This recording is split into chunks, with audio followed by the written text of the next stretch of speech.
आज हम हमारे करंट इलेक्ट्रिसिटी चैप्टर का ये लास्ट टॉपिक है पोटेंशियोमीटर। तो आज मैं इसे कंप्लीट करूँगा। ये भी एक इलेक्ट्रिकल डिवाइस है। पोटेंशियोमीटर कंप्लीट हो जाने के बाद कल से करंट इलेक्ट्रिसिटी की न्यूमेरिकल्स करेंगे। ठीक है, तो बेसिक न्यूमेरिकल होगी, फिर जो एडवांस का न्यूमेरिकल होगा। तो मैं आप लोगों से एक्सपेक्ट करता हूँ कि करंट इलेक्ट्रिसिटी की कम से कम अच्छे से रिवीजन कर लीजिए। अगर पीछे नहीं किया है तो इसे कर लीजिए। और जो एनसीईआरटी के क्वेश्चंस आपने बनाए हैं तो उसमें आपने छोड़े होंगे कुछ क्वेश्चंस, जैसा मैंने बताया था कि उसमें पोटेंशियोमीटर के क्वेश्चंस छोड़ दिए गए थे। तो ट्राई करना आज की क्लास के बाद पोटेंशियोमीटर के क्वेश्चन समझने की कोशिश करना कि एनसीईआरटी में किस तरह से उसे सॉल्व किया गया है। ठीक है, और कल से तो मैं न्यूमेरिकल बताऊंगा ही आपको, करंट इलेक्ट्रिसिटी के बताऊंगा। राइट, तो ओके स्टार्ट करते हैं। पोटेंशियोमीटर सबसे पहले मैं ये बता दूं कि इसका काम क्या होता है। जनरली अगर कोई वायर है ना, तो बहुत बड़ी वायर हो सकती है। अगर मैं उस वायर को छोटे छोटे पीसेस में एक कट कर दूं, पहली बात, बहुत बड़ी वायर है, मान लो 4 मीटर का वायर है। ठीक, अब मैंने क्या किया, एक एक मीटर का उसको कट कर लिया, 1 मीटर 1 मीटर 1 मीटर करके 4 सेक्शन बना दिए वायर के, और चारों को आपस में इंटरकनेक्ट कर दिया है ना, किसी जंक्शन से या स्विच से जोड़ते चले गए। अब उस वायर के हर एक लेंथ पे, जैसे मान लो 1 सेंटीमीटर पे, 1 सेंटीमीटर वायर पे कितना पोटेंशियल डिफरेंस आएगा, राइट, वो वैल्यू हम पोटेंशियोमीटर के थ्योरी से निकालेंगे। अगर मान लो मुझे 250 सेंटीमीटर वायर पे हमें बताना है कि हम 0 से 250 सेंटीमीटर वायर पे चले गए, और उस 250 सेंटीमीटर पे मुझे कितना पोटेंशियल डिफरेंस मिलेगा, वो भी हम पोटेंशियोमीटर की हेल्प से बता सकते हैं। तो इसका काम क्या है, पोटेंशियोमीटर एक इलेक्ट्रिकल डिवाइस है। इसकी हेल्प से हम बेसिकली किसी वायर का पोटेंशियल ग्रेडियंट बताते हैं। पोटेंशियल ग्रेडियंट मतलब पोटेंशियल डिवाइड बाय लेंथ, है ना, या एक पार्टिकुलर लेंथ पे कितनी आपकी पोटेंशियल ड्रॉप हो रही है वो हम बताएंगे। सिंपल वे में कहें कि it is an electrical device which can be used to find potential drop across any length of wire। अब इसके कंस्ट्रक्शन अगर हम समझें तो क्या होगा, जैसे मैंने कल मीटर ब्रिज का एग्जांपल दिया था, कंस्ट्रक्शन कुछ वैसा ही होगा उसमें भी। जैसे एक माचिस का डब्बा आपने देखा है, तो वैसे ही माचिस के डब्बे की तरह जो अंदर से हॉलो हो, एक बोर्ड बना, बड़ा सा वुडन बोर्ड। ठीक है, तो आपके सामने इमेजिन करो कि एक बड़ा सा वुडन बोर्ड बना है। ठीक है, अब उस वुडन बोर्ड में मैं 1 मीटर 2 मीटर 3 मीटर और 4 मीटर ऐसे वायर को फिक्स कर दूंगा, क्लैम्प कर दूंगा, है ना। तो अब इस पर अगर हम बनाएं तो हम ये देखेंगे, इसका डायग्राम मैं कैसे बनाऊंगा। जैसे वो बोर्ड के ऊपर है ना, जैसे बोर्ड है आपका, उस बोर्ड के ऊपर यहाँ पे एक टीन की पत्ती लगा दी गई, इधर एक टीन की पत्ती लगा दी गई, है ना, जैसे ये है।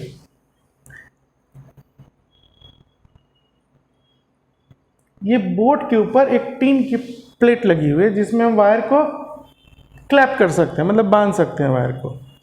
ठीक है, यहाँ से वायर स्टार्ट हुआ, 1 मीटर का वायर लिया, और यहाँ पर एक इस तरह का, फिर एक मैंने ले लिया टीन का प्लेट जिसमें वायर को मैंने फिक्स कर दिया। तो यहाँ से लेके यहाँ तक, ये अगर मैं 0 सेंटीमीटर मान लूँ, मतलब वो वुडन बोर्ड पे ही आपके ये 1-1 मीटर के सेक्शंस हैं, है ना, 0 सेंटीमीटर से 100 सेंटीमीटर। ठीक है, तो ये 1 मीटर की वायर बंध गई। अब यहाँ से, इस पॉइंट से यहाँ पर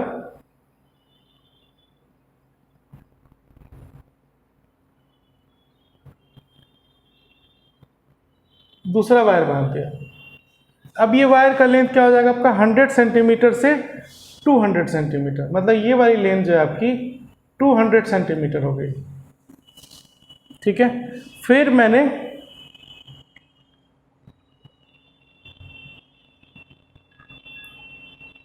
एक और वायर लिया। अब ये कहाँ से चला गया आपका, 200 to 300 सेंटीमीटर।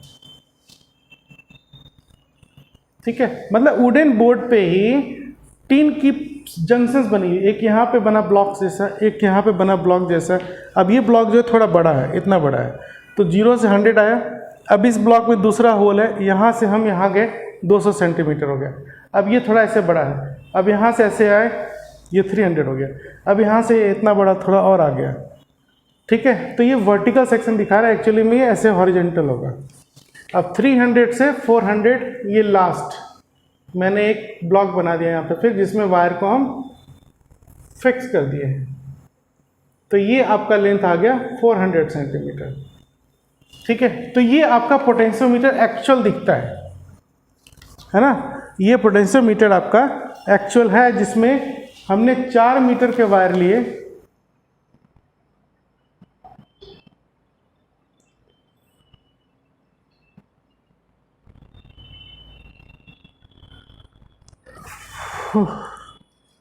ठीक है। तो ये पोटेंशियोमीटर में 4 मीटर के हमने वायर लिए हैं, जो हैंग कर दिया 0 से 100, 100 से 200, 200 से 300 एंड 300 से 400। अब ये पोटेंशियोमीटर बना। अब ये जो वायर है आपका, ये वायर कॉन्स्टेंट या मैंगनीन का बना होता है, जैसा कि मीटर ब्रिज में भी बताया गया था। तो this wire is made of potentiometer wire is made of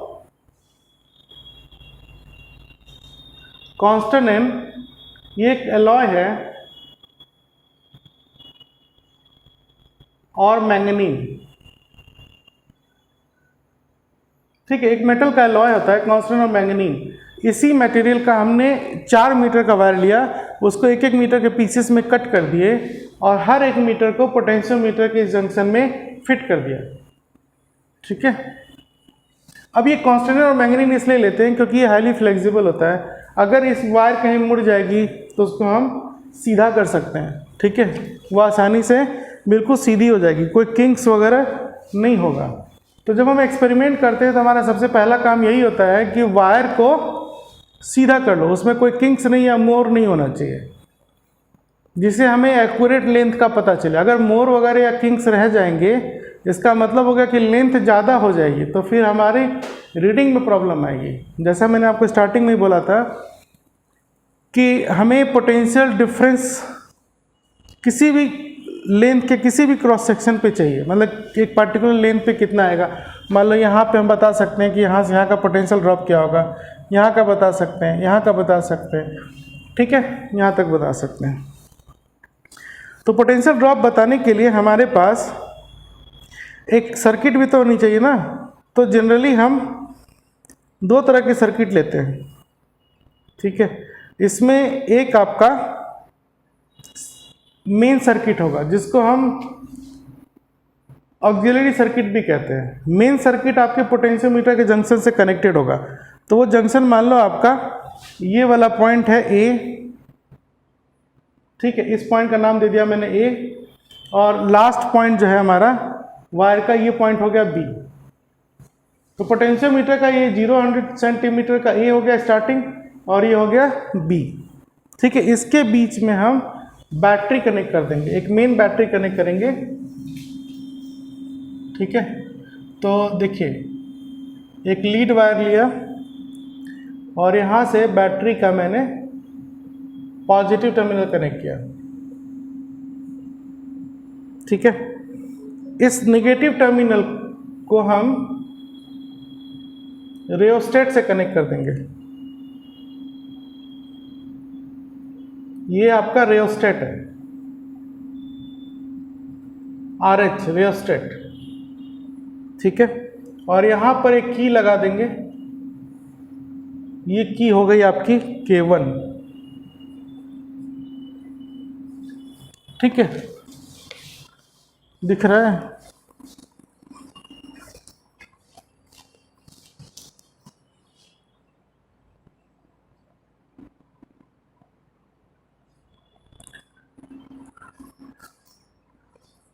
तो थोड़ा इसको बड़ा करना पड़ेगा मुझे।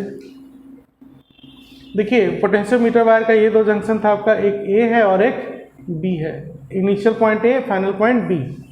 इस इनिशियल पॉइंट ए से हमने बैटरी कनेक्ट किया, positive negative, positive negative, negative से हमने एक रियोस्टेट लगा दिया।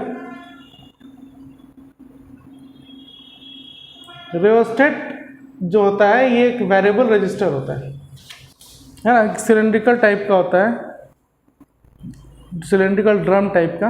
आजकल इस टाइप की स्पीकर भी आती है, तो उसमें एक स्लाइडर लगा होता है, तो स्लाइडर को फिक्स कर देंगे तो इसका काम है कि बैटरी से कांस्टेंट करंट देना, ठीक है, उसको फ्लक्चुएट नहीं होने देगा, राइट। अब होगा क्या, जैसे ही हम, ये आपका मेन सर्किट कहलाएगा पोटेंशियोमीटर का, या हम इसको ऑक्सिलरी सर्किट भी कहेंगे। अब होता क्या है कि जैसे ही आप इस स्विच को क्लोज कर दोगे, ठीक है, तो करंट पास होने लगेगा इस तरह से, है ना, ए से बी की तरफ करंट जाएगी ऐसे, तो इधर से करंट आएगी, ऐसे जाएगी, ऐसे आएगी और ऐसे आएगी, इस तरह से आपका करंट फ्लो होगा, है ना। So it's a very versatile instrument. तो potentiometer is a versatile instrument, meter is a versatile instrument.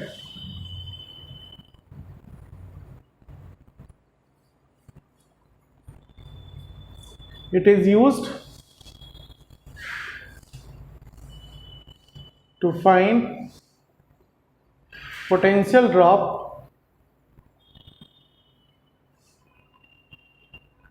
across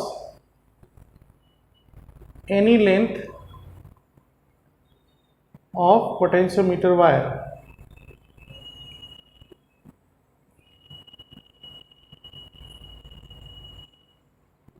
ठीक है, ये इसकी बेसिक प्रिंसिपल है।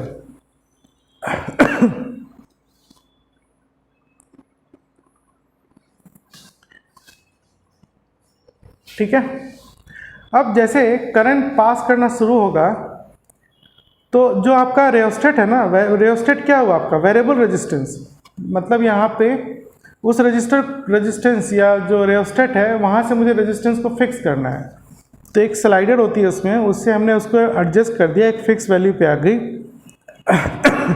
उसके बाद हम देखते हैं कि उससे आई करंट पास होगा, तो जैसे ही आई करंट पास होगा तो रियोस्टेट जो है वो एक्सटर्नल रेजिस्टेंस तो प्रोवाइड कर ही रहा है।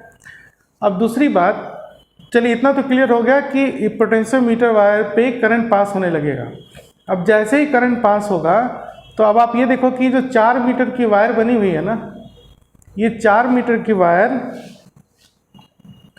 हर जगह यूनिफॉर्म क्रॉस सेक्शनल एरिया की होगी। इसमें ऐसा कुछ नहीं होगा कि कहीं पे एरिया अलग हो गई, ऐसा नहीं है।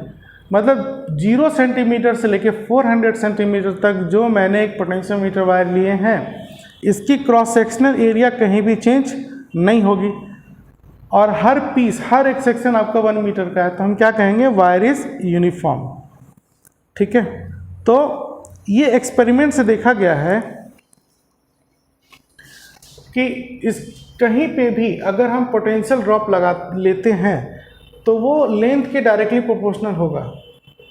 मतलब हम जितना कम लेंथ लेंगे पोटेंशियल ड्रॉप उतना ही कम होगा, क्योंकि इससे जो करंट पास होगी ना, आई करंट, वो तो करंट सेम है, वायर का लेंथ सेम हो गया, area of cross section same हो गया, है ना। तो अब जैसे वायर का एक पार्टिकुलर लेंथ लिया, यहाँ पर जो पोटेंशियल डिफरेंस आएगी, मान लो यहाँ से यहाँ तक की, ठीक है, तो वो एक रेट से आई।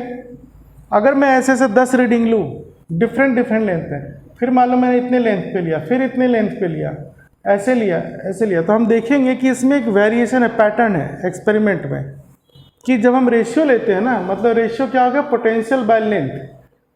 जो डेटा आता है हमारा, जैसे मान लो ग्राफ बनाया, ग्राफ में इस तरह से लिया, मैंने पहले लेंथ चूज़ किया, उसके बाद पोटेंशियल डिफरेंस निकाला, ठीक है, तो अब फिर यहाँ पे एक कॉलम बना दिया ई बाय एल, और हमने 10 एक्सपेरिमेंट किए, एक डिफरेंट लेंथ लिया, उसकी एक ईएमएफ आई, और फिर ई बाय एल का रेशियो निकाला, ठीक है, फिर लेंथ बढ़ा दी, ईएमएफ बढ़ गया, लेंथ बढ़ाने से ईएमएफ बढ़ जाता है, तो ई बाय एल की वैल्यू फिर आई। तो हम देखेंगे कि ई बाय एल का ये जो रेशियो आ रहा है ना, ये कांस्टेंट हो गया, ये चेंज नहीं हो रहा, ये एक्सपेरिमेंट से निकला था, ठीक है। तो वही इसी चीज को हम लोग क्या बोलते हैं, पोटेंशियल ग्रेडियंट। ये टर्म क्या कहलाएगा आपका, पोटेंशियल ग्रेडियंट। अब इसको आप ऐसे समझिए, है ना, जो थ्योरेटिकली मैं आप समझा रहा हूं आपको। तो अब हम लिखेंगे कि if a current I flows through the wire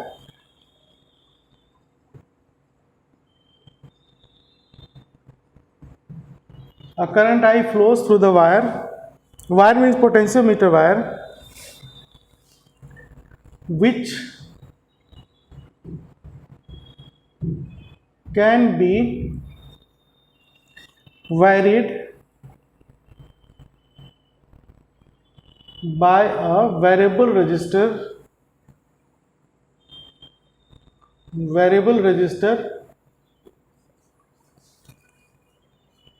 R, bracket में इसको हम लिख सकते हैं rheostat,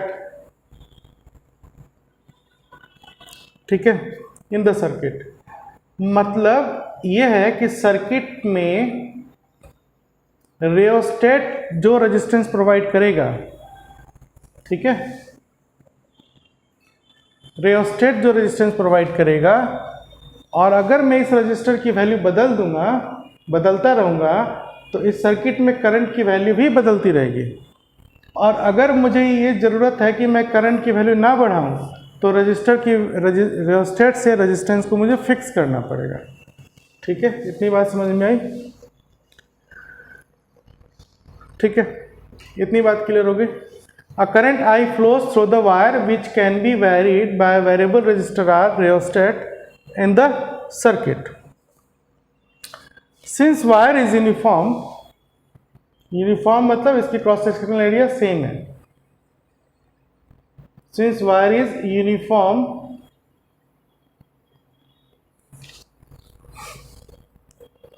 the potential difference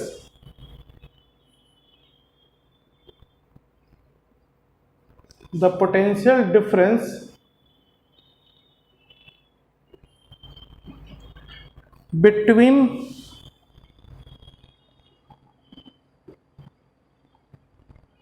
A, मतलब ये starting point A, potential difference between A and eight any point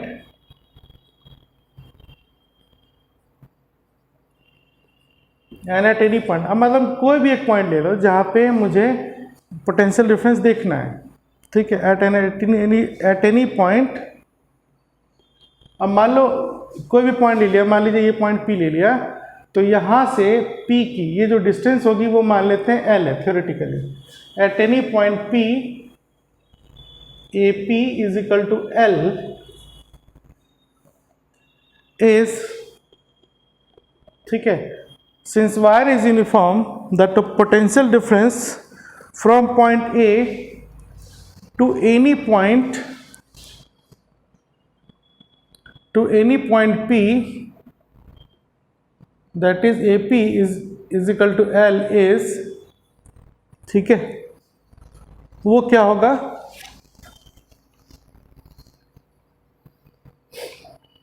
मैंने आपको बताया था कि एक्सपेरिमेंट से हमें पता चला कि वो जो है पोटेंशियल ड्रॉप डायरेक्टली प्रोपोर्शनल हो जाएगा लेंथ का, है ना।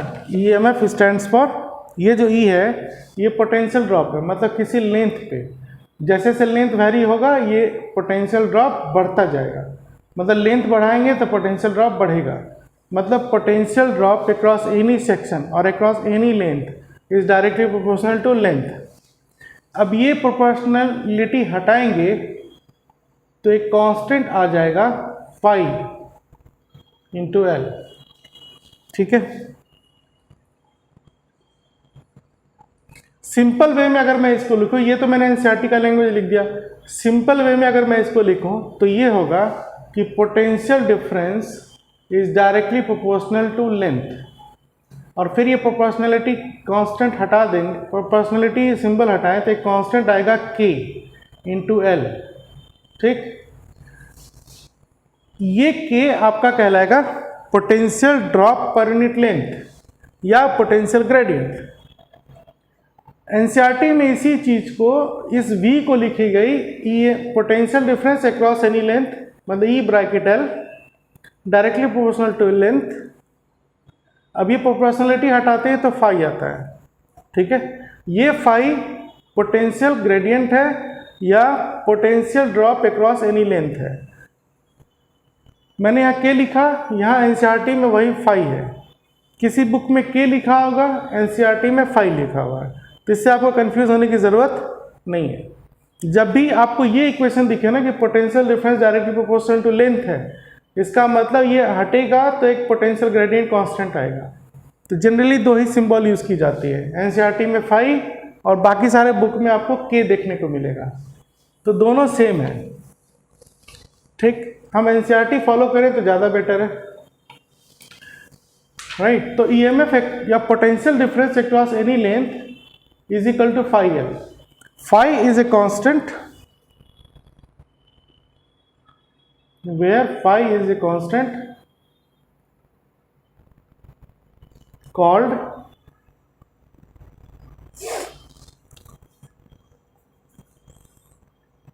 potential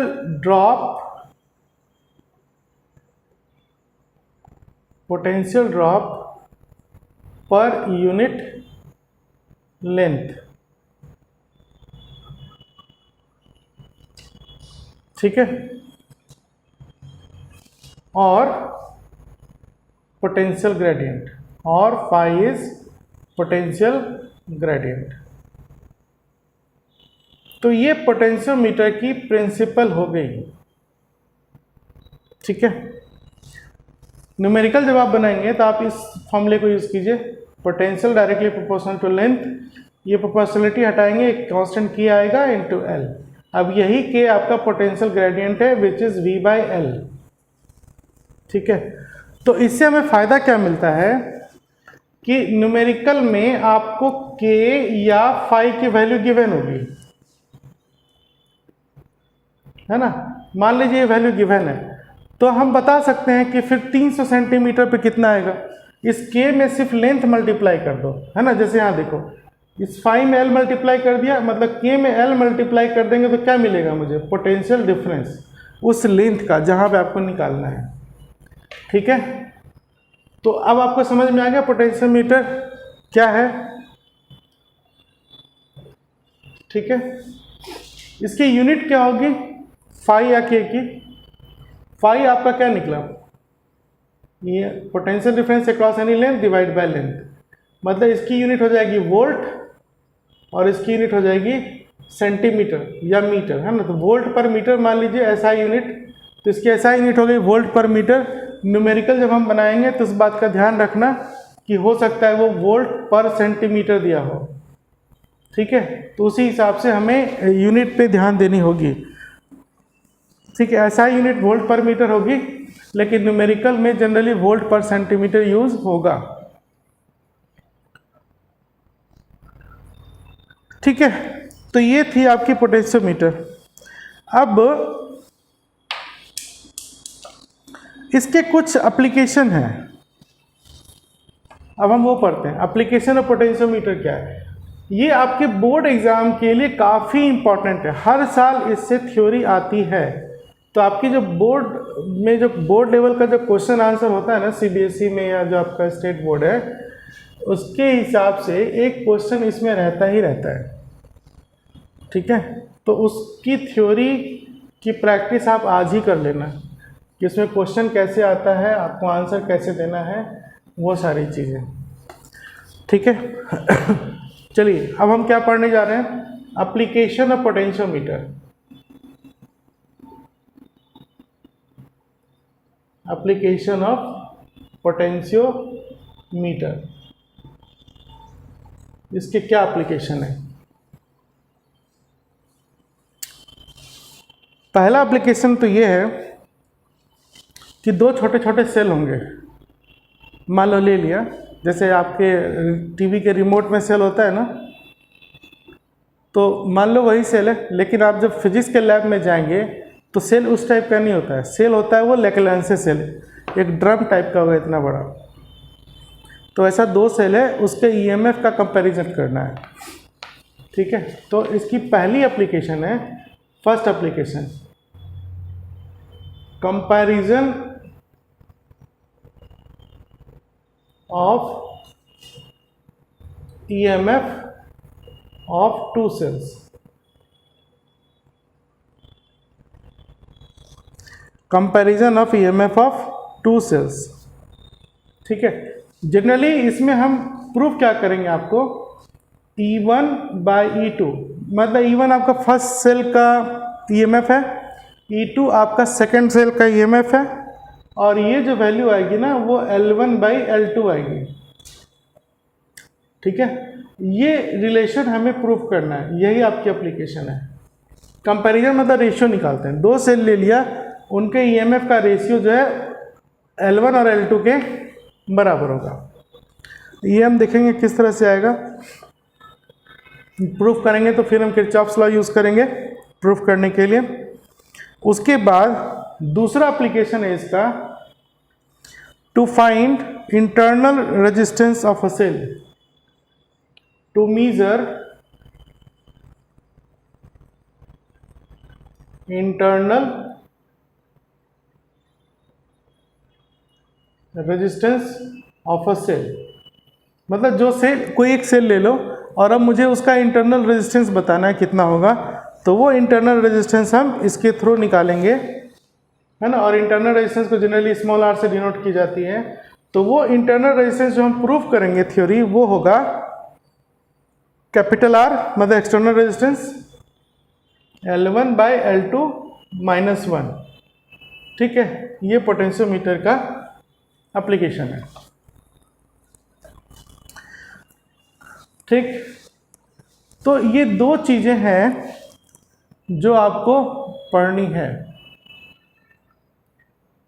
पोटेंशियोमीटर की एप्लीकेशन होगी, पहली हो गई ईएमएफ को कंपेयर करना, मतलब E1 by E2 is equal to L1 by L2, और दूसरा होगा आपका किसी सेल का इंटरनल रेजिस्टेंस निकालो, small r is equal to capital R L1 by L2 minus 1।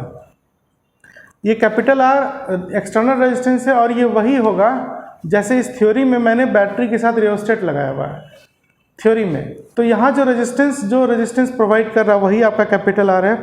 और जब आप न्यूमेरिकल बनाएंगे तो न्यूमेरिकल बनाने के टाइम आप ये देखना कि जो मेन सर्किट है पोटेंशियोमीटर का, जो जिसे हम ऑक्सिलरी सर्किट भी कहते हैं, उसमें बैटरी के साथ जो रेजिस्टेंस लगी होगी वही आपका कैपिटल R होगा। ठीक है, L1 और L2 वायर के ऊपर है, आपका बैलेंसिंग लेंथ होता है। तो अब जैसे जैसे हम इसे प्रूव करेंगे आपको चीज़ें समझ में आएगी। तो चलिए सबसे पहले हम क्या करते हैं, कंपेयर करते हैं। पहली एप्लीकेशन है ना, किसी 2 सेल का ईएमएफ को हम कंपेयर करेंगे। ठीक है, चलते हैं। अब हमें क्या करना होगा, जैसे मुझे ये सेल का ईएमएफ कंपेयर करना है, तो जो मेन सर्किट है आपकी ऑक्सिलरी सर्किट, उसे ऐसे ही रहने दो, ये मेन सर्किट है हमारी। अब हमारा काम क्या होता है कि 2 सेल लेंगे, है ना। तो वो 2 सेल कहाँ से आएगा, मान लो मैं यहाँ पे ले लेता हूँ, एक सेल यहाँ रखा, ठीक है, इसकी ईएमएफ हो गई E1। दूसरा सेल मैंने यहीं पे रखा नीचे, इसकी भी ईएमएफ हो गई E2। ठीक है, अब ये दोनों सेल को मुझे पोटेंशियोमीटर से जोड़ना है। तो जो पोटेंशियोमीटर का जो आपका स्टार्टिंग पॉइंट था ना, आपका ये A पॉइंट, इससे हम इसको जोड़ देते। तो मान लो मैंने यहाँ से एक वायर ले लिया, लीड वायर, और इससे इसको भी जोड़ा और इसको भी जोड़ दिया। ठीक है, तो दोनों सेल जिसको मुझे कंपेयर करना है, नीचे जो मैं सर्किट बना रहा हूँ ना, ये सप्लीमेंट्री सर्किट है, मतलब जो वर्कआउट हमें करना है वो ये सर्किट होगी। पोटेंशियोमीटर की मेन सर्किट इस तरह बनी हुई है। तो अभी यहाँ पे मुझे ईएमएफ कंपेयर करना है, तो 2 सेल लिया E1 E2, उस दोनों के पॉजिटिव टर्मिनल को मैंने A से जोड़ दिया। ठीक है, उसके बाद यहाँ पर हम क्या करते हैं, एक टू वे की लगाते हैं। एक टू वे की होती है, वो कुछ इस तरह से होगी, जैसे 1 2 3, है ना, इस तरह का स्विच है, राइट।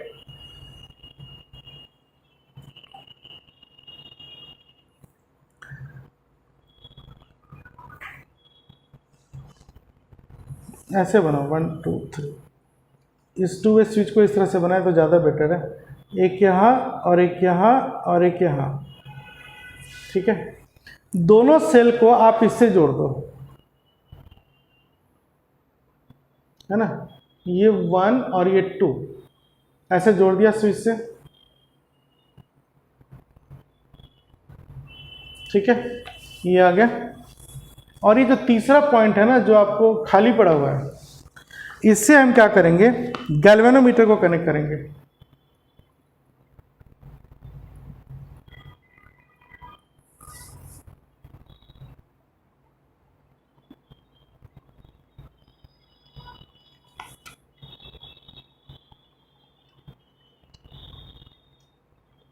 यहां से गैल्वेनोमीटर लिया, थर्ड वाले को गैल्वेनोमीटर से कनेक्ट किया, 1 से फर्स्ट ईएमएफ का निगेटिव, फर्स्ट सेल का निगेटिव जोड़ा, सेकंड से सेकंड का निगेटिव जोड़ा, थर्ड को गैल्वेनोमीटर से जोड़ा, और गैल्वेनोमीटर का जो दूसरा वायर हो गया वो फ्री हो गया, इसको हम जॉकी से कनेक्ट करते हैं, ठीक है। तो मान लो ये जॉकी है आपकी ए, इस जॉकी का काम क्या होता है, हम इस वायर पे इसको उठा के ऐसा टच करेंगे, ये सारे इंसुलेटेड वायर हैं, इतनी बात समझ में आ रही है। तो ये आपका नीचे जो बना, ये आपका सप्लीमेंट्री सर्किट है। सप्लीमेंट्री सर्किट में आपको दिख रहा है 2 सेल है, ठीक, 2 सेल हैं, एक का ईएमएफ E1 है, दूसरे का ईएमएफ E2 है, दोनों को हमने कनेक्ट कर दिया, ठीक है। अब देखिए कंपेयर कैसे होगा।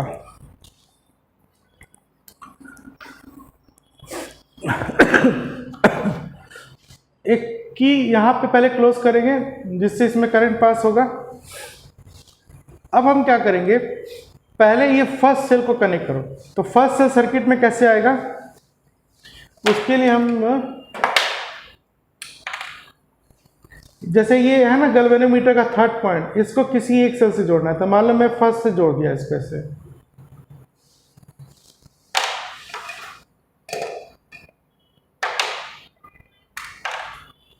वन और 3 से ऐसे मैंने कनेक्ट कर दिया ये। तो जैसे आप 1 और 3 से कनेक्ट कर रहे हो तो सिर्फ पहला सेल ही आ रहा है, दूसरा सेल कनेक्ट नहीं हुआ है, ठीक है। अब ये जो जॉकी का जो फ्री वायर है ना, इसको हम उठाते हैं, इसको उठा के क्या करेंगे, वायर पे स्लाइड करना शुरू करेंगे। तो जैसे ये जे पॉइंट, मान लो पहले यहाँ पे टच किया, इस पॉइंट पे यहाँ पे टच करेंगे तो हम देखेंगे गैल्वेनोमीटर में डिफ्लेक्शन हो रहा है, इसका मतलब है कि अभी हमें बैलेंस लेंथ नहीं मिला, ठीक है। फिर हम क्या करेंगे, जॉकी को उठाया, दूसरे पॉइंट पे रखा, फिर देखेंगे गैल्वेनोमीटर में डिफ्लेक्शन हो रहा है या नहीं हो रहा है, तो मान लीजिए हो रहा है, मतलब अभी भी बैलेंस लेंथ नहीं मिला है। तो इस जॉकी को हम टच कराते रहेंगे डिफरेंट पॉइंट में। मान लो कोई एक पॉइंट मिला मुझे यहीं पे, है ना, ये वायर ऐसे आया और ये वाला कोई पॉइंट आया, ठीक, इस पॉइंट का नाम दे दिया मैंने, मान लो J1। तो गैल्वेनोमीटर का जॉकी जब इस पॉइंट को टच कर रहा है, ये कोई भी पॉइंट हो सकता है, समझाने के लिए मैंने बताया कि यहाँ पे आ गया, तो ये जो एजे लेंथ है ना, ये लेंथ मान लीजिए हो गई L1। इस L1 लेंथ पे हम ये देख रहे हैं कि गैल्वेनोमीटर में डिफ्लेक्शन नहीं हो रहा है ना। तो when 1 is connected to 3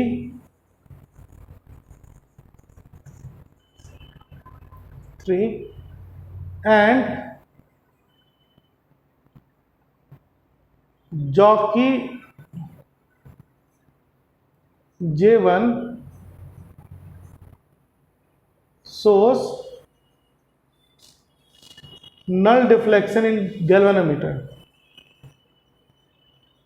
Null deflection in galvanometer.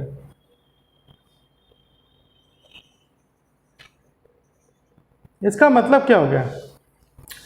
अब आपको ये देखना है that is AJ1 is equal to L1, है ना? तो इसका मतलब ये है कि L1 लेंथ पे गैल्वेनोमीटर में कोई डिफ्लेक्शन नहीं हुआ।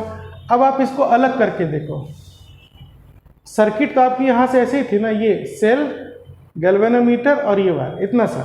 तो इसमें मेन चीज़ क्या है आपकी? मेन चीज़ क्या है? ये आ गया वायर AJ1, है ना? इसकी लेंथ कितनी थी? L1, और इसके क्रॉस सेल कौन सा लगा हुआ है? ये। इसका EMF कितना है? E1। तो इस सर्किट को देख के क्या पता चलता है आपको कि AJ1 की पोटेंशियल डिफरेंस क्या होगी? E1, है ना? राइट। तो जब आप E1 लिख रहे हैं पोटेंशियल डिफरेंस, तो वो इस पॉइंट से इस पॉइंट का पोटेंशियल डिफरेंस के बराबर होगा। तो ये तो लेंथ है, तो इसकी लेंथ से हम पोटेंशियल डिफरेंस कैसे निकालेंगे? ठीक है, तो मान लो कि if late phi is potential drop per unit length, potential drop per unit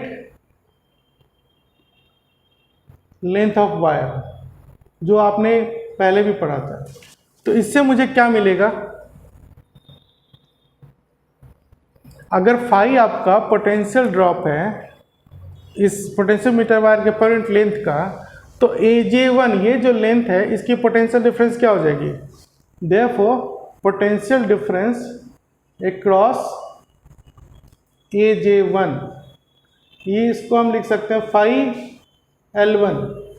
अब ये जो phi L1 आया यहाँ पर, ये phi L1 E1 के बराबर होगा क्योंकि दोनों पैरेलल में है, ठीक है ना? देयरफॉर हम क्या लिख सकते हैं? E1 is equal to phi L1। ये आपकी फर्स्ट इक्वेशन हो गई। बात समझ में आए? ठीक है। इसी तरह से अब हम क्या करेंगे? देखो, पहले सेल का तो आपने EMF निकाल लिया, वो कितना निकला?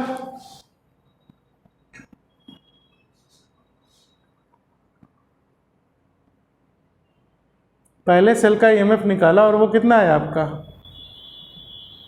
phi L1। अब उसी तरह से हम क्या करेंगे? ये जो स्विच है आपका 1 2 3, इसको हटा दो, है ना? 1 2 3 को हम डिस्कनेक्ट करेंगे और 2 और 3 को कनेक्ट कर देंगे। यहां पर अब सेकेंड टाइम मुझे 2 और 3 को कनेक्ट करना है।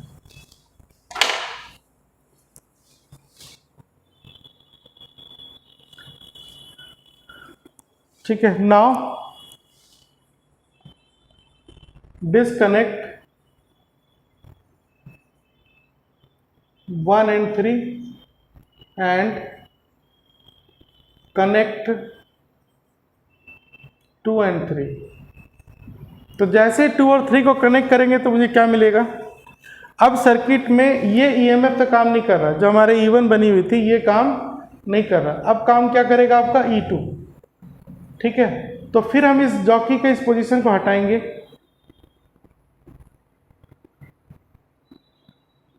आपको एग्जाम में पहला सर्किट डायग्राम मैंने बनाया था वो बनाना पड़ेगा। जब आप EMF कंपेयर कर रहे हैं तो उसके बाद दूसरी डायग्राम बनी, ये AJ1 लेंथ पर, है ना? बोर्ड पे तो मैं मिटा देता हूँ, लेकिन एग्जाम में तो आप मिटा नहीं सकते। तो ये दूसरा एग्जाम होगा, डायग्राम होगा। और फिर जब आप 2 और 3 को कनेक्ट करने जा रहे हैं ना, तो उसके लिए एक और डायग्राम बनाना होगा, मतलब थर्ड डायग्राम, सेम डायग्राम एक बार और बनाना पड़ेगा, और उसमें आप दिखाएंगे कि 2 और 3 कनेक्ट हुआ है। तो इसके सबसे पहला था, उसमें कोई भी सप्लीमेंट्री सर्किट नहीं थी। दूसरा आया जिसमें 2 और 3 कनेक्ट नहीं था, 1 और 3 कनेक्ट था, सेकेंड डायग्राम है। उसके बाद आपको एक और डायग्राम बनाना पड़ जाएगा बोर्ड एग्जाम में, ये जिसमें आप 1 और 3 खुला दिखाएंगे, 2 और 3 को क्लोज दिखाएंगे। समझ में आई बात मैं क्या बोल रहा हूँ? तो जब बोर्ड में आप थ्योरी लिखेंगे तो आपके 3 डायग्राम बनेंगे यहाँ पर, ठीक है। अब आप क्या करो, जैसे थर्ड डायग्राम है हमारा ये कि इसमें 1 और 3 खुला हुआ है, 2 और 3 क्लोज कर दिया। तो अब हम क्या करेंगे, इस गैल्वेनोमीटर के जॉकी को फिर से टच कराएंगे और हमारी पर्पस क्या होगी कि नल डिफ्लेक्शन खोजना। तो मान लो मैं इसको ऐसे लेके गया, मान लो यहाँ पे आया, मुझे यहाँ पर मिला थोड़ी देर के लिए, मान लो J2 पॉइंट पे, है ना। तो now we find that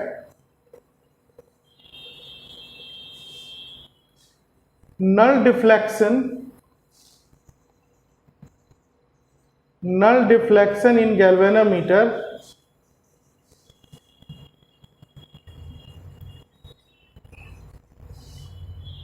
is found at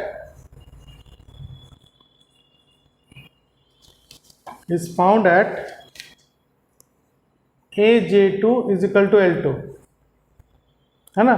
यहाँ से A से लेके J2 तक की जो लेंथ आई ऐसे, ये पूरी L2 हो गई, ठीक। तो L2 लेंथ पे हमें नल डिफ्लेक्शन मिल रहा है। तो इसका मतलब क्या हो गया, फिर सर्किट में आपका AJ2 एक लेंथ का वायर है जो कनेक्ट है E2 से। तो AJ2 की पोटेंशियल डिफरेंस इस E2 के बराबर होगी। तो अब हम क्या लिखेंगे यहाँ पर, therefore potential difference across AJ2, potential difference across AJ2 is equal to, ये हो जाएगा फाई L2, है ना। फाई आपका क्या है, potential drop per unit length. तो potential drop per unit length में अगर हम सेकेंड लेंथ मल्टीप्लाई करेंगे तो ये पोटेंशियल डिफरेंस आएगा, और ये पोटेंशियल डिफरेंस अब E2 के बराबर हो जाएगा। Therefore E2 is equal to phi L2, ठीक है। अब देखिए आपका फर्स्ट इक्वेशन क्या था, है ना। फर्स्ट में अब हम थर्ड को डिवाइड कर देते हैं, dividing equation 1 by equation 3, we get E1 by E2 is equal to phi L1 by phi L2। ये फाई कट जाएगा तो मुझे क्या मिलेगा, E1 by E2 is equal to L1 by L2। यही रिजल्ट है हमारा, EMF का कंपैरिजन हो गया, ठीक है। तो आपने देखा पोटेंशियोमीटर से हमने 2 सेल के EMF को कंपेयर कर लिया, ठीक है। तो अभी तक आपने क्या पढ़ा, सबसे पहले ये देखा कि पोटेंशियोमीटर होता क्या है, हाईली सेंसिटिव डिवाइस है। इससे potential drop per unit length मिलती है मुझे, उसकी वैल्यू लेने से हमें क्या मिलेगा, किसी भी लेंथ पे पोटेंशियल ड्रॉप क्या हो रहा है वो हम कैलकुलेट कर सकते हैं, ठीक है। अब ये हमारा बेसिक कंसेप्ट था। अब इसकी एप्लीकेशन आई, पहली एप्लीकेशन थी आपकी कंपेयर EMF ऑफ 2 सेल, तो हमने कंपेयर कर लिया, अभी आपको दिखा कैसे हुआ। तो ये जो थ्योरी अभी आपने पढ़ा, ये बोर्ड एग्जाम के लिए काफ़ी इंपॉर्टेंट है। जैसे मान लो एक क्वेश्चन आया, compare EMF of 2 cell with the help of potentiometer, है ना। तो मुझे इसमें 3 डायग्राम बनाने पड़ेंगे, और हर डायग्राम में क्या कंसेप्ट है वो लिखना होगा जो आपके बुक में होगा, ठीक है। तभी आपको फुल मार्क्स मिलेंगे।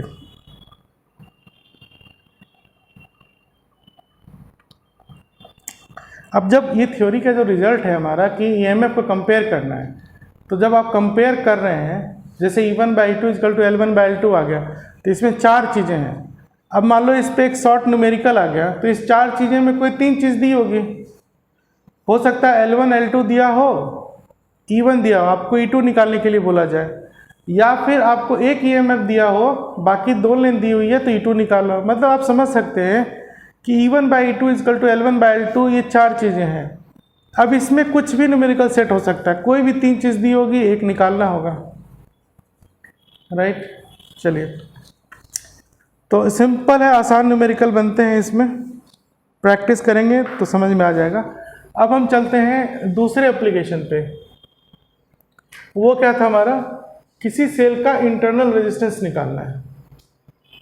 तो जब हम इंटरनल रेजिस्टेंस निकालेंगे तो हमारा ये जो डायग्राम है, इसमें सिर्फ ये सप्लीमेंट्री डायग्राम चेंज होगा, इसको पूरा हटा दो, ठीक है। इसको हमने पूरा हटा दिया।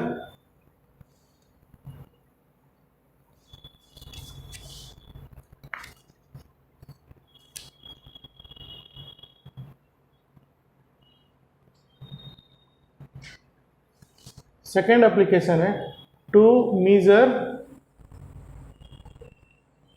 Internal resistance of a cell.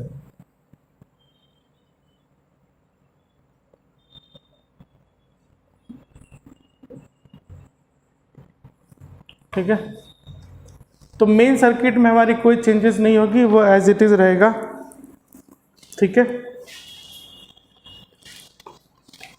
अब जब हम इंटरनल रेजिस्टेंस लगाएं, निकालना है हमें, तो हमारा जो डायग्राम होगा, ठीक है, ये आपकी मेन सर्किट है जो दिख रही है ना, पोटेंशियोमीटर है। इस मेन सर्किट को ही हम लोग कहते हैं ऑक्सिलरी सर्किट। पोटेंशियोमीटर का 2 एंड है, ए और बी, इसके क्रॉस एक मतलब स्टैंडर्ड बैटरी लगी हुई है, ई जिसकी ईएमएफ ई है, और एक एक्सटर्नल रेजिस्टेंस है आर, जो रेजिस्टेंट के द्वारा प्रोवाइड की जा रहा है, ठीक है। तो now we can use a potentiometer to measure internal resistance of a cell. तो इस काम करने के लिए मुझे एक सेल तो चाहिए ना, तो हम क्या करेंगे, एक ऐसा सेल ले लेंगे है ना, जिसका ईएमएफ है जिसका ईएमएफ ई है और इंटरनल रेजिस्टेंस आर है। तो लिखेंगे लेट अस चूज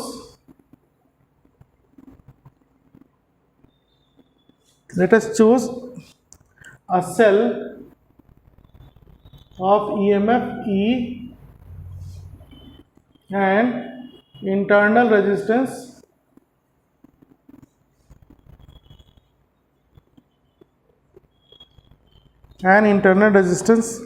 R,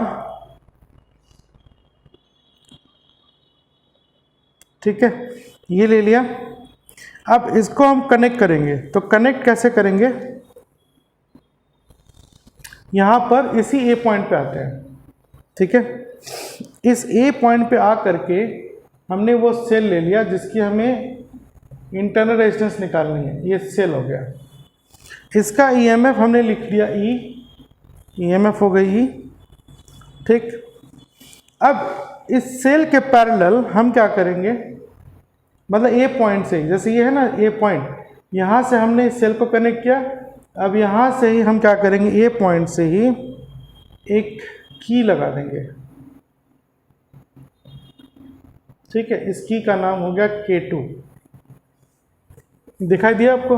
तो ए पॉइंट से पहले सेल कनेक्ट हुआ, ए पॉइंट से ही एक की कनेक्ट हुआ K2। अब ये K2 जो स्विच है, इससे एक रेजिस्टेंस बॉक्स में कनेक्ट हुआ। जनरली ये पोस्ट ऑफिस बॉक्स होगा या रेजिस्टेंस बॉक्स होगा, जिसके बारे में मैंने आपको व्हीटस्टोन ब्रिज में बताया था, ठीक है। अब इस सेल का जो निगेटिव है, इसको आप रेजिस्टेंस बॉक्स से कनेक्ट कर दो। इस की जो है हमारा K2, इसको ओपन रखेंगे। तो पोटेंशियोमीटर के ए पॉइंट जंक्शन से जिस सेल का रेजिस्टेंस निकालना है उसका पॉजिटिव कनेक्ट हुआ, और इसी ए पॉइंट से की लगा K2। की का दूसरा टर्मिनल रेजिस्टेंस बॉक्स में गया, और सेल जिसका ईएमएफ इंटरनल रेजिस्टेंस निकालना है उसका नेगेटिव कनेक्ट हुआ रेजिस्टेंस बॉक्स में। अब इन दोनों का जो मेन पॉइंट है ना, रेजिस्टेंस बॉक्स, जहाँ पर आपका एक जंक्शन यहाँ बन गया। मेरा कहने का मतलब है, जो इस जंक्शन पे सेल का नेगेटिव आ रहा है और रेजिस्टेंस बॉक्स का दूसरा टर्मिनल कनेक्ट हुआ है। इसके इसी मेन जंक्शन से हम क्या करेंगे, एक गैल्वेनोमीटर कनेक्ट कर देंगे और इसकी एक जॉकी यूं फ्री हो जाएगी, ठीक है, नल डिफ्लेक्शन ढूंढने के लिए। बात समझ में आया? तो देखो, जब हमें किसी सेल का इंटरनल रेजिस्टेंस निकालना है तो हम मेन सर्किट चेंज नहीं करते हैं। सप्लीमेंट्री सर्किट में पोटेंशियोमीटर का जो जंक्शन ए है वहाँ से 2 लीड वायर निकलेगी। एक लीड वायर सेल के पॉजिटिव में कनेक्ट हुआ और दूसरा लीड वायर ए पॉइंट से ही की में चला गया, K2 में। K2 का जो दूसरा टर्मिनल है वो रेजिस्टेंस बॉक्स के में जुड़ गया, ठीक है। अब रेजिस्टेंस का जो दूसरा टर्मिनल बचा और सेल का नेगेटिव टर्मिनल दोनों जाकर के एक जंक्शन पे जुड़ा, और जहाँ पे वो दोनों जंक्शन जुड़ा मतलब कनेक्ट हुआ, वहीं से हमने गैल्वेनोमीटर को जोड़ दिया। अब गैल्वेनोमीटर से जो जॉकी वाला वायर है वो फ्री हो गया, है ना, नल डिफ्लेक्शन ढूंढने के लिए, ठीक है। तो कंस्ट्रक्शन आपको समझ में आ गया।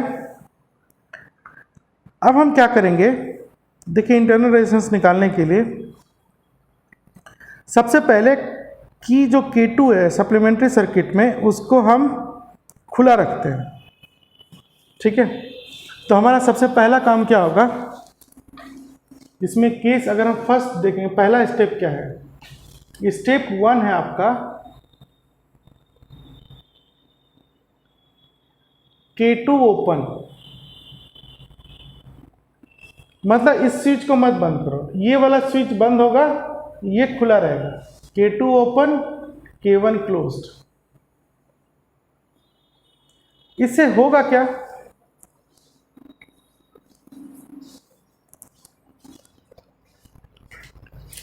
इससे क्या होगा अगर मैं K1 क्लोज कर दूं और K2 को ओपन रखूं, है ना। देखो इसमें भी 2 डायग्राम बनेगा, जब आप बोर्ड में थ्योरी लिखेंगे ना तो ये जो स्टेप 1 लिखा उसका ये डायग्राम आपको दिख रहा है, और जब हम स्टेप 2 में जाएंगे तो दूसरा डायग्राम दिखेगा, ठीक। तो 2 डायग्राम इसमें भी बनाना पड़ेगा आपको, ठीक है। अब हम थ्योरी समझा रहे हैं आपको। इसमें होगा क्या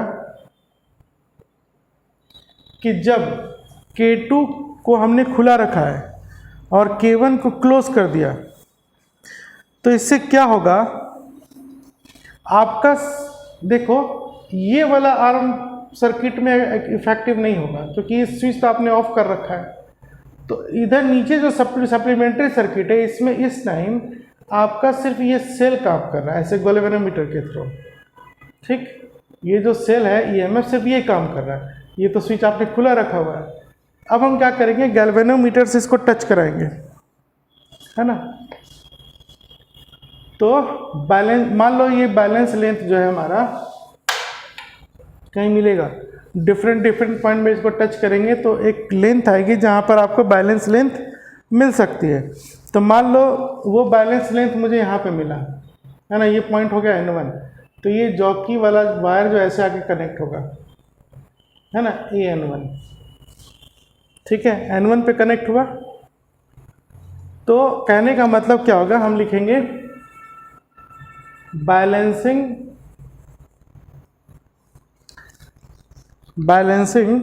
पॉइंट इज ऑब्टेन्ड एट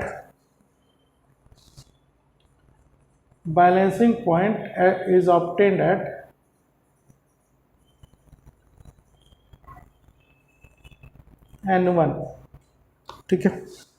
तो इससे मुझे क्या मिलेगा, N1 की जो पोटेंशियल ड्रॉप आएगी वो किसके बराबर हो जाएगा, इस EMF के, है ना। आप N1 का एक वायर ले लो, उसकी जो पोटेंशियल है वो डायरेक्ट से किससे कनेक्टेड है, बैटरी से, मतलब ये वाली EMF N1 के पोटेंशियल डिफरेंस के बराबर होगी। तो हम क्या लिखेंगे, E इज इक्वल टू, हम क्या लिखेंगे, E is equal to potential difference across length N1, ठीक है। अब मान लीजिए वो लेंथ हमारी है L1, है ना, तो मान लो यहाँ पर N1 जो है वो L1 है, तो E को हम क्या लिख सकते हैं, फाई L1, पहला इक्वेशन, ठीक है। E आपकी फाई L1 होगी। इतनी बात समझ में आ रही है?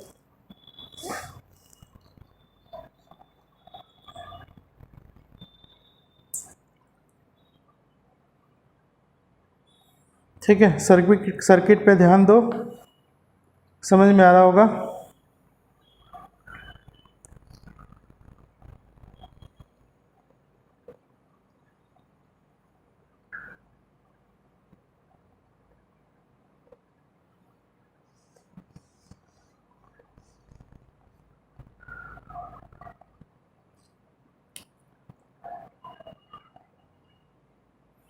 ठीक है, अब हम क्या करते हैं,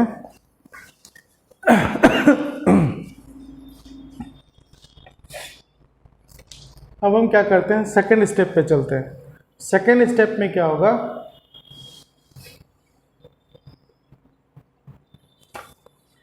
स्टेप 2,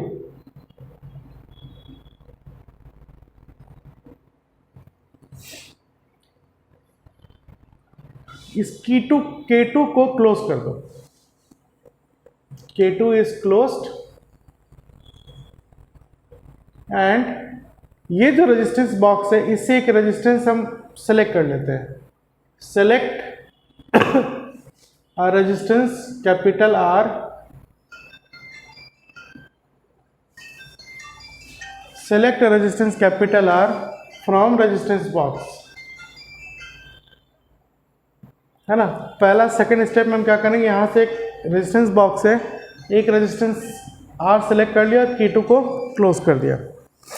अब क्या होगा, ये जो सेल है ना इसमें करंट देने लगेगा इस सर्किट में, ठीक है। और जब ये करंट आने लग जाएगा तो फिर हम क्या करेंगे, दूसरा डायग्राम आपका बनेगा, है ना। इसके बाद आपका दूसरा डायग्राम बनना है। तो इस डायग्राम में आपने इस K2 को क्लोज किया, रेजिस्टेंस बॉक्स से एक्सटर्नल रेजिस्टेंस सेलेक्ट किया।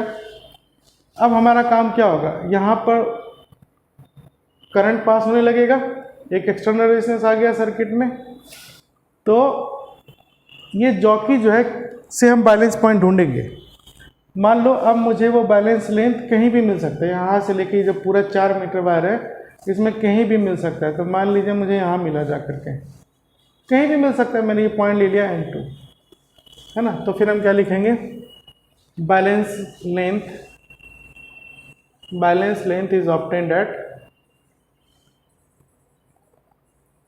Balance length is obtained eight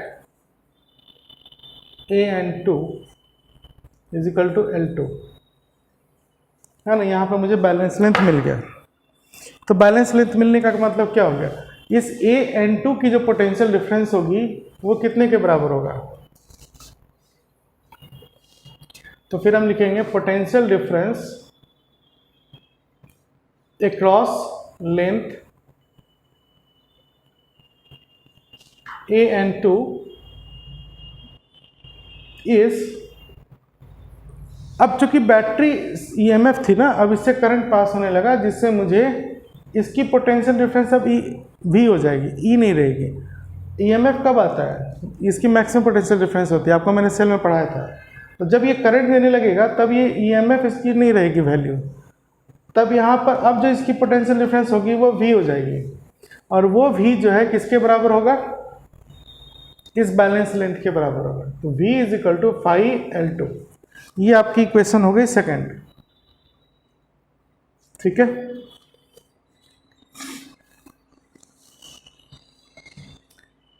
इतनी बात समझ में आई। तो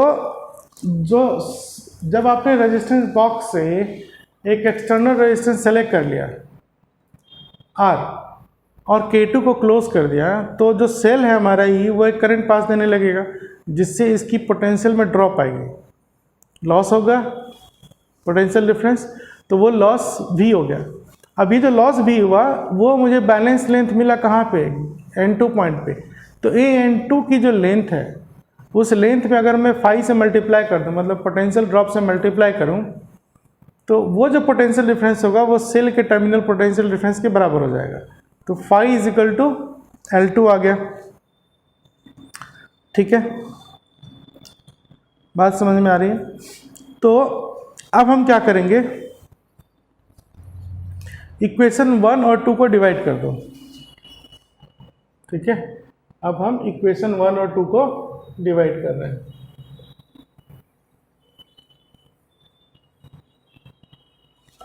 डिवाइडिंग इक्वेशन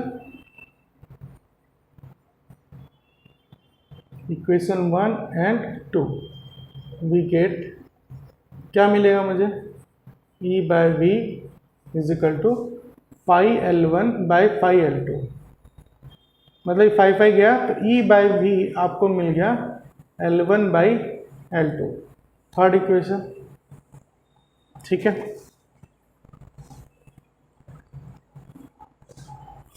बात समझ में आ रहा है? अब आप क्या कीजिए, इस जो हमारा नेक्स्ट स्टेप है, स्टेप 3, ठीक है, स्टेप 3 में क्या करो, इस अब एक ये जो गैल्वेनोमीटर वाला है ना, इस जॉकी को हटा दो, ये पूरा गैल्वेनोमीटर को हटा दो, मुझे नल डिफ्लेक्शन अब नहीं चाहिए, या आप ये करो कि पूरा गैल्वेनोमीटर ही हटा दो, पूरा का पूरा गैल्वेनोमीटर हटा दो। ठीक है, अब आप इस सर्किट पे सिर्फ ध्यान दो, ये सर्किट क्या था, अगर मैं इस पूरे पोटेंशियोमीटर को मिटा दूं, जिसकी अब ज़रूरत नहीं है मुझे, तो अब आपको ऐसा दिखेगा सर्किट, है ना, इसको हटा दिया पूरा, अब आपको ये सर्किट दिख रहा है। ये सर्किट क्या बता रहा है आपको, ये एक्सटर्नल रेजिस्टेंस R दे रहा है, तो अगर मैं इसको फिर से ऐसे बना दूं, इसका एक इक्विवेलेंट डायग्राम यहाँ बना दूं, तो ये हो गया आपका एक्सटर्नल रेजिस्टेंस R। ये कौन दिया था आपको, रेजिस्टेंस बॉक्स से आपने सेलेक्ट किया था। ये बैटरी है जिसमें इंटरनल, ये सेल है ना E, इसकी इसी की इंटरनल रेजिस्टेंस निकालनी थी, तो इस इंटरनल रेजिस्टेंस यहाँ शो नहीं हुआ था, मान लो मैं इसको यहाँ शो कर दिया, ये इंटरनल रेजिस्टेंस R हो गया और ऐसे सर्किट क्लोज हो गई। ठीक है, सिर्फ इस सर्किट पे ध्यान दे रहे हैं, और मान लीजिए ये I करंट दे रहा है ऐसे। ठीक है, क्लियर? तो ये स्टेप 3 है हमारा।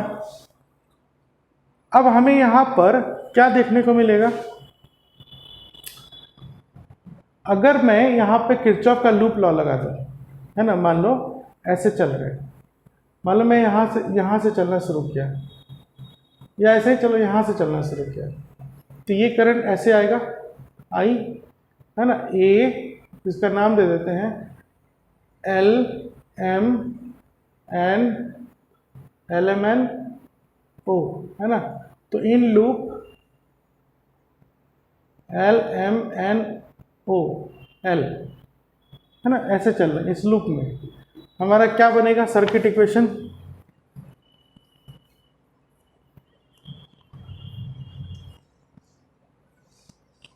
देखिए यहां से चलना शुरू किया तो इस रास्ते में IR क्या हो जाएगा आपका, माइनस IR, फिर आप निगेटिव से पॉजिटिव पे आ गए, इस पॉइंट पे आए तो पॉजिटिव पे पहुंच रहे हैं तो EMF प्लस हो गया, फिर आप ऐसे आ रहे हैं तो करंट के पाथ में ही आगे क्रॉस कर रहे हैं, तो फिर ये IR आपका माइनस हुआ, और फिर आप इसी पोटेंशियल पे पहुंच गए L पे, तो इज इक्वल टू 0। ये किरचॉफ सेकेंड लॉ है, sum of potential difference in a loop is 0, तो E इज इक्वल टू क्या निकला आपका, IR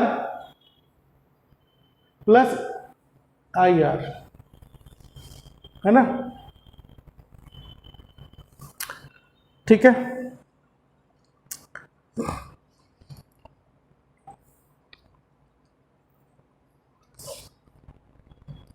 ये सर्किट इक्वेशन है। अब हम ये जो IR है ये आपका इसके एक बहुत पोटेंशियल डिफरेंस हो गया, तो V इज इक्वल टू हम क्या लिख देंगे, IR। ठीक है, तो फिर हमारा इक्वेशन क्या आएगा, E is equal to V plus IR, है ना, और इसी से ये जो मेन रिलेशन है हमारा, यहाँ से तो मैंने एक लिख दिया V is equal to IR, और यहाँ से ही हम I इज इक्वल टू क्या लिख सकते हैं, देखिए इस इक्वेशन को आप यहाँ पर ऐसे भी लिख सकते हो,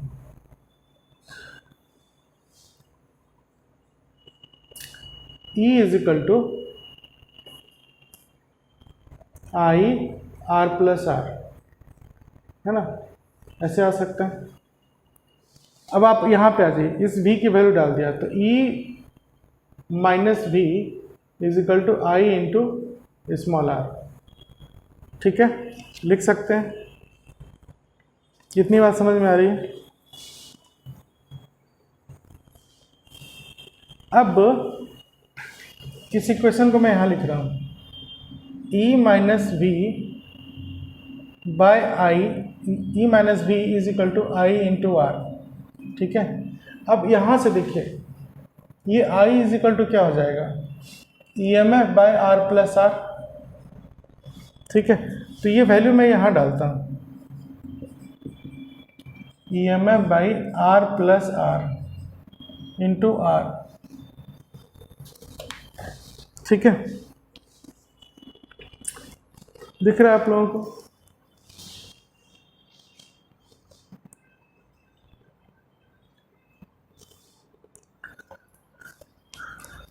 तो फाइनली ये आपका फर्स्ट स्टेप था, या फिर हम यहाँ चले गए।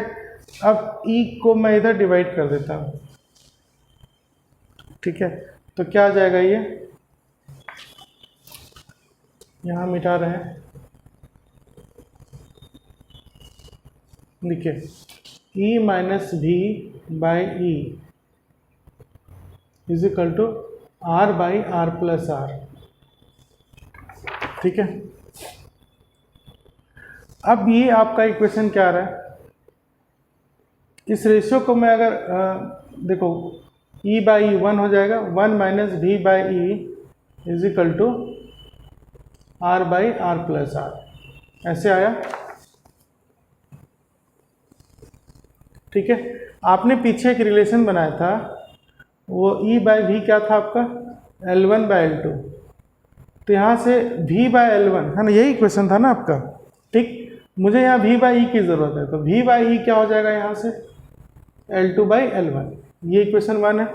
तो ये वैल्यू यहाँ डालते हैं, तो 1 minus L2 by L1 is equal to R by R plus R, ठीक है।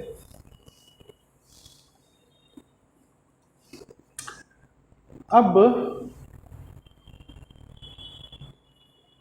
यहाँ पे एलसीएम ले लीजिए, L1, तो ये हो जाएगा L1 minus L2 is equal to R by R plus R, ठीक है। फिर अब हम वापस इधर लिख रहे हैं लास्ट में, इस रेशियो को उल्टा कर दो, तो R plus R by R is equal to, है ना, इसको उल्टा कर दिया तो ये भी उल्टा हो जाएगा, L1 by L1 minus L2, ठीक है।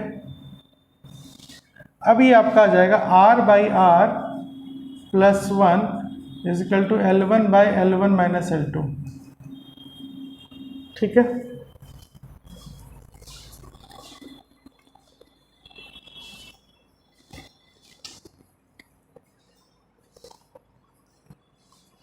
है ना,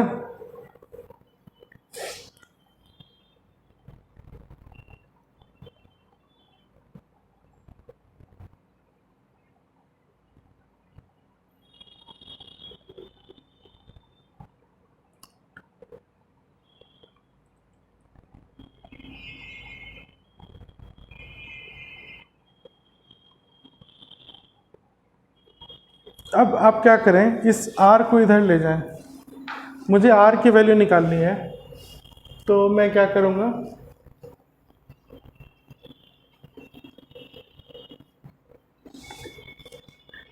R by R is equal to L1 by L1 minus L2, ये प्लस 1 को इधर माइनस 1 कर देते हैं। जब मैं इसको सॉल्व करूँगा तो क्या मिलेगा मुझे, L1 minus L1 minus L2, है ना। तो R बाई आर आपको आ जाएगा, ये L1 L1 कैंसिल हुआ, plus L2 by L1 minus L2, ठीक। अब आप इस रेशियो को फिर उल्टा कर दो, तो R बाई आर क्या हो जाएगा, L1 minus L2 by L2, ठीक है, तो इससे मुझे क्या मिलेगा, R by R is equal to L1 by L2 minus 1। ठीक है, तो फाइनली इंटरनल रेजिस्टेंस हमारा आ गया। ये R अब इसमें मल्टीप्लाई हो जाएगा, R L1 by L2 minus 1। यही हमारा रिजल्ट है जो मैंने स्टार्टिंग में लिखा था।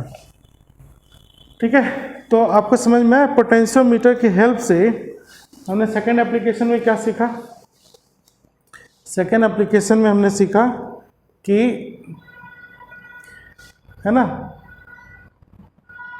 ये सेकेंड एप्लीकेशन हमने दिखा, डिराइव किया, इसको नोट करो। तो इससे हमें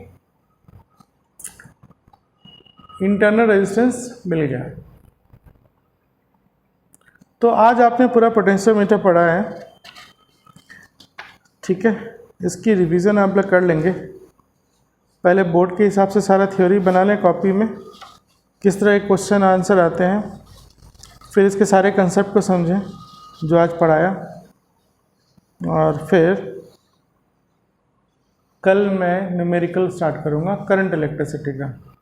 तो पहले मैं पोटेंशियोमीटर ही करूँगा, उसके बाद, है ना, मीटर ब्रिज, व्हीटस्टोन ब्रिज कल कोशिश करूँगा इसके कुछ न्यूमेरिकल्स आपको कराएं।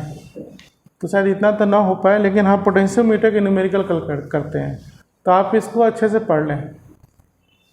फाइन, चलिए कल मिलते हैं।